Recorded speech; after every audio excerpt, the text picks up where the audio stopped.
Monsieur Despas, bonjour. Vous êtes carrossier indépendant, rue de Montgombroux à Verviers, c'est bien ça. Oui. Et vous avez un problème. Tout à fait. C'est-à-dire que les compagnies d'assurance nous détournent notre clientèle. C'est-à-dire que dans les grandes, je vais dire, les grandes explications des compagnies d'assurance, le client est toujours disponible de choisir son réparateur. Vous n'êtes pas agréé, c'est ça? Je ne suis pas agréé. Oui. Et de ce fait, les compagnies d'assurance appliquent plutôt une franchise aux assurés qui veulent faire réparer leur véhicule en omnium, donc en dégâts matériels, quand ils ne sont pas en droit. Évidemment, ça floue tout à fait la concurrence, je vais dire, puisque à partir du moment où le client doit payer 1000 € pour venir chez moi, et alors qu'il va chez mon voisin d'en face et il doit payer 0. Donc en clair, on leur fait savoir que s'ils viennent chez un réparateur non agréé, ils auront systématiquement une franchise. C'est bien ça? En cas de dommage en omnium, oui. Oui. Et en cas ordinaire?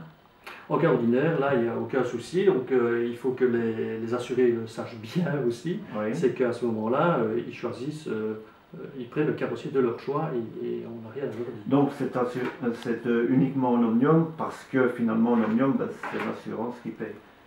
Oui, contractuellement, l'assuré a signé un accord, mais le gros problème, c'est que l'assuré ne sait pas ce qu'il signe.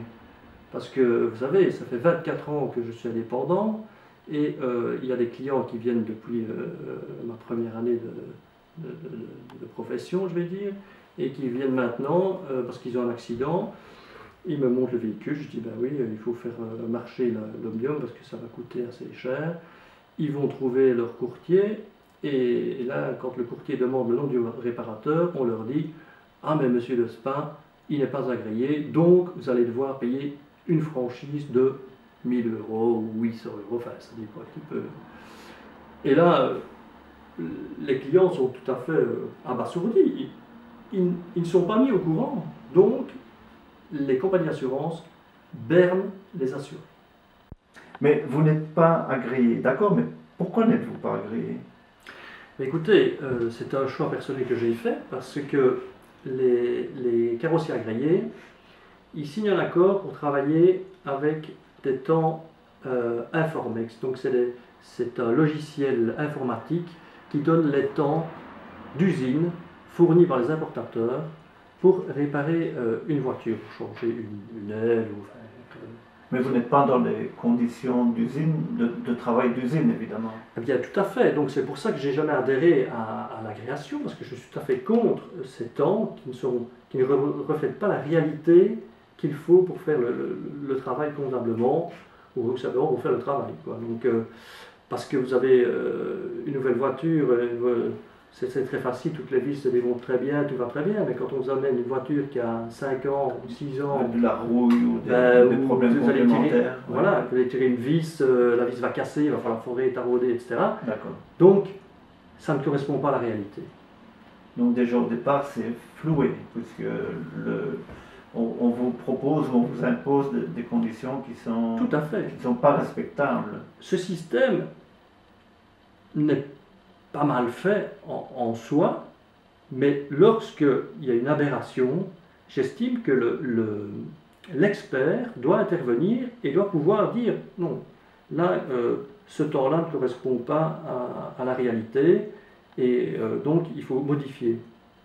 Et l'expert n'a pas le pouvoir de faire ça. L'expert, il doit faire l'informex pur et dur, donc en respectant les temps d'usine, et après, il ne peut rien faire d'autre. Donc il y a quand même aussi une forme de chantage, et sur les clients, puisqu'on essaye de les guider systématiquement vers des garages qui auront été soumis à l'expert. Et l'expert lui-même est soumis à certaines contraintes, puisqu'il il risque éventuellement, s'il ne rentre pas dans le schéma voulu par les compagnies d'assurance, c'est-à-dire éventuellement travailler au moindre coût, il risque aussi de perdre... Tout à fait. Donc, ce qui se passe, c'est que l'expert subit une pression de la compagnie d'assurance Oui. qui lui dit, écoute, tous les trimestres, ils ont un bulletin pour voir leur coût moyen où il se situe.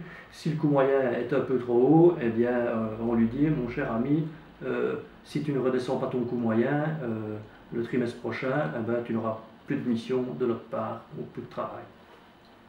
Ce qui engendre aussi manifestement des différences et un problème par rapport à votre taux horaire, au taux horaire de vos prestations.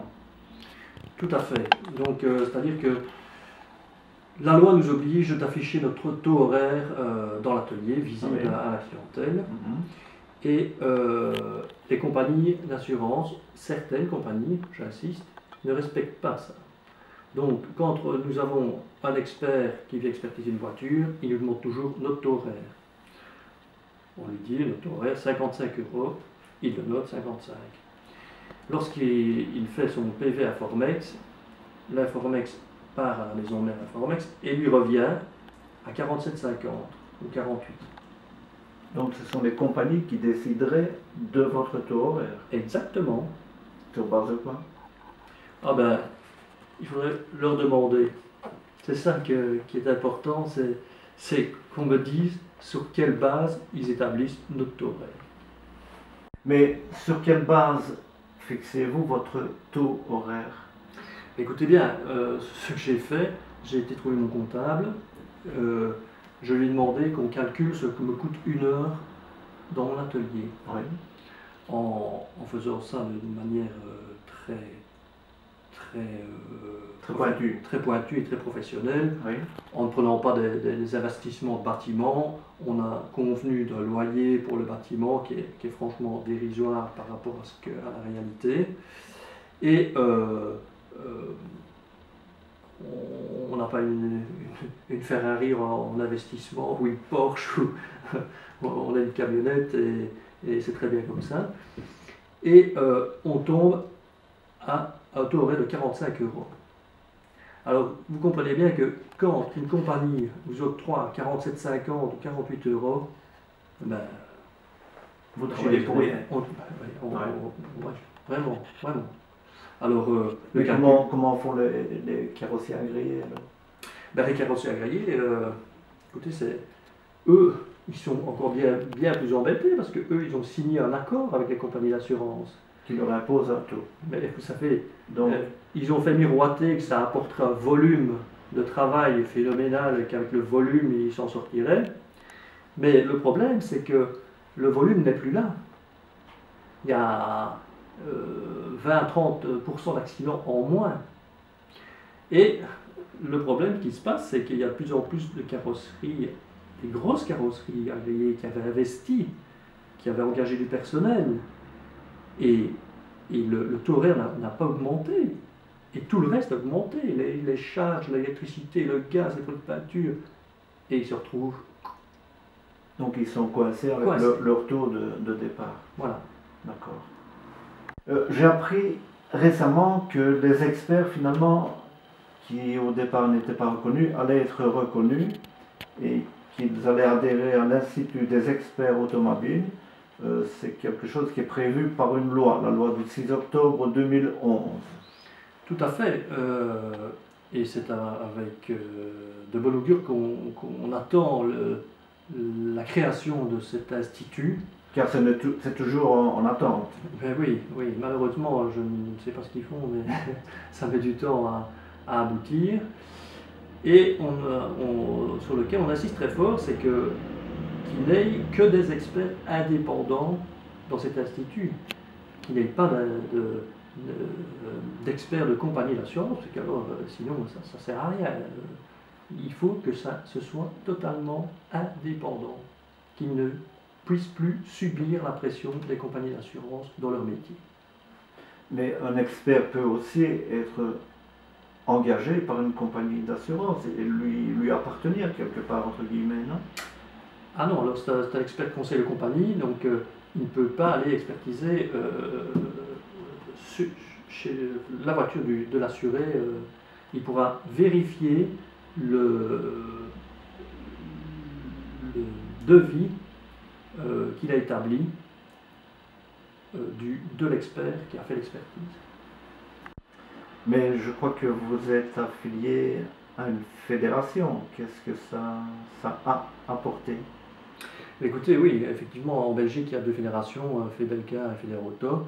J'ai été affilié pendant une vingtaine d'années à l'une d'elles, à qui j'ai fait appel plusieurs fois pour les problèmes qu'on a déjà actuellement, qu'on soulève actuellement.